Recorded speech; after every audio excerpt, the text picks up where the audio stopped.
पूज्यपाद श्री शंकराचार्य जी महाराज कहते हैं कि गेयम गीता नाम सहस्त्रम ध्येयम श्रीपति रूप मजस्रम नेयम सज्जन संगे चित्तम देयम दीन जनाय च वृत्तम भज गोविंदम गोविंदम भज मूढ़मते। अगर गाना है आपको तो क्या गाइए? गेयम गीता नाम सहस्त्रम, गीता का गान कीजिए, विष्णु भगवान के सहस्त्र नाम का गान कीजिए। ध्येयम श्रीपति रूप मजस्त्रम, यदि ध्यान लगाना है किसी चीज का तो किसका ध्यान लगाएं? बोले श्रीपति रूप मजस्त्रम, भगवान श्रीपति विष्णु भगवान का ध्यान करना चाहिए, जिसके ध्यान से यस्य स्मरण मात्रेण जन्म संसार बंधनात् विमुच्यते नमस्तस्मै विष्णुवे परम विष्णुवे। बोले जिसके ध्यान से, जिसके स्मरण से जन्म संसार के बंधन से प्राणी मुक्त हो जाता है, ऐसे भगवान नारायण का ध्यान करना चाहिए। और गेयम गीता नाम सहस्त्रम ध्येयम श्रीपति रूप मजस्त्रम नेयम सज्जन संगे चित्तम, अपने चित्त को यदि किसी के साथ लगाना है तो किसके साथ लगाएं? अपने मन को किसके साथ लगाएं? ना ना, सज्जन संगे चित्तम, सज्जन पुरुषों के साथ अपने मन को लगाना चाहिए। अपने आप को किसके सानिध्य में रखें? बोले संतों के सानिध्य में रखिए, सज्जनों के सानिध्य में रखिए। तो क्या होगा? बोले कागा से तोहे हंस करेंगे, मिट जाए उर के दागरे, तेरी अच्छी बनेगी, संतन के संग लागरे तेरी बिगड़ी बनेगी ना। यदि सज्जनों के संग में लगे रहोगे तो भीतर में जो अज्ञानता है, जो मलिनता है, वो सज्जन पुरुष धो देगा। और यदि दुर्जनों के मध्य में बैठोगे तो आपको क्या हो जाओगे? काले पड़ जाओगे भीतर से। भीतर से काला होना समझते हो ना? हाँ, मलिन हो जाओगे, अंदर में निंदा आ जाएगी, अंदर में ईर्ष्या आ जाएगा, द्वेष आ जाएगा, छल आ जाएगा, कपट आ जाएगा ना। तो इसलिए किसका संग लगाए? बोले नेयम सज्जन संगे चित्तम, अपने चित्त को जब आप लगाएं तो सज्जनों के संग में लगाएं। और देयम दीन जनाय च वृत्तम, वृत्ति देना है, धन। धन देने का शौक है तो किसको दो? बोले निर्धन लोगों को देना चाहिए ना।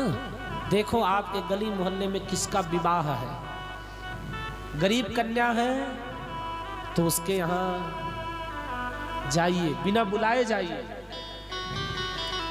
बिना बुलाए जाइए। और जितना आपसे हो सके 1000, 2000, 4000, 15000, 20000, जितना हो सके उतना उस घर के, उस लड़की के पिता के हाथ में दे करके चुपचाप आ जाइए।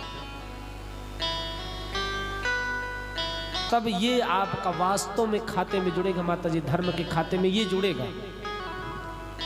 लेकिन हमने क्या किया? दुनिया के सामने दानी बनना चाहते हैं, पर कैसे?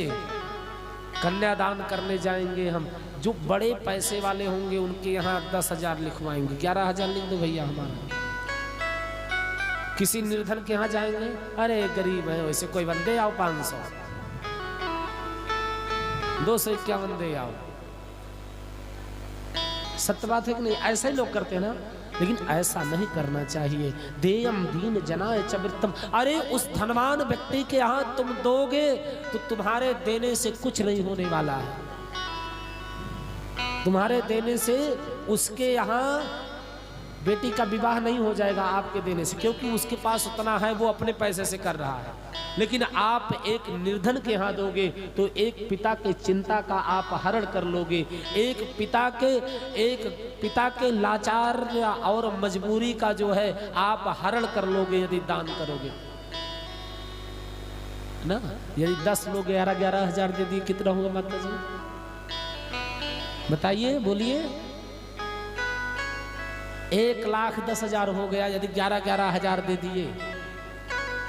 और 1,11,000 किसी भी गरीब कन्या के पिता को आपने दे दिया 10 लोग मिलकर के, तो महाराज उसके कन्या को देने के लिए बेड लो, अलमारी लो, कूलर लो, फ्रिज लो, इतना तो दे ही सकते, इतने में हो जाएगा। साधारण रूप से हो जाएगा कि नहीं हो जाएगा? हो जाएगा ना। तो ये आपका दान पुण्य में लगेगा। लेकिन जो करोड़पति है, अरबपति है, उसके यहाँ जाके 11,000 का आपका कोई मतलब नहीं है उसके यहाँ देने का। हाँ, यदि उसके यहाँ मतलब दिखाना है अपना कि हाँ मैंने भी किया है, तो आप लाख में दीजिए, आप करोड़ों में दीजिए। आप जो है लाख के नीचे मत दीजिए, लाख के ऊपर दोगे तब तुम्हारी गिनती होगी। हाँ, उन्होंने आई थी, वो 1 लाख रुपया दान दे करके गई थी हमारी कन्या के विवाह, तब नाम होगा। और उसमें भी अरे लाख रुपए दे करके इतना भरा था, लाख दे दिए तो क्या दे दिए, लोग ये भी बोल देते हैं।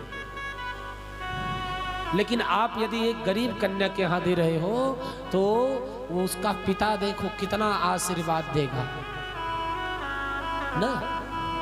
तो कहते हैं डूबते हुए को तिनके का सहारा काफी होता है ना। जो कर्ज में पड़ रहा है, जो मजबूरी में, चिंता में, कर्ज की चिंता में डूब रहा है, उसको आप यदि 10-11 का मदद कर दिए, 10-12 लोग मिल करके, तो कितना सहारा हो गया, कितना बड़ा सहारा है ना। इसलिए आप लोग देखें, विचार करें कि किसके यहाँ ऐसी स्थिति है, उसके यहाँ अवश्य दान करें। न देयम दीन जनाय च वृत्तम। ये सब करने से यदि मौका मिल जाए तब क्या करें? भज गोविंदम भज गोविंदम, गोविंदम भज मूढ़मते। तब भगवान गोविंद का भजन करो बैठ करके। यही मानव जीवन का उद्देश्य है।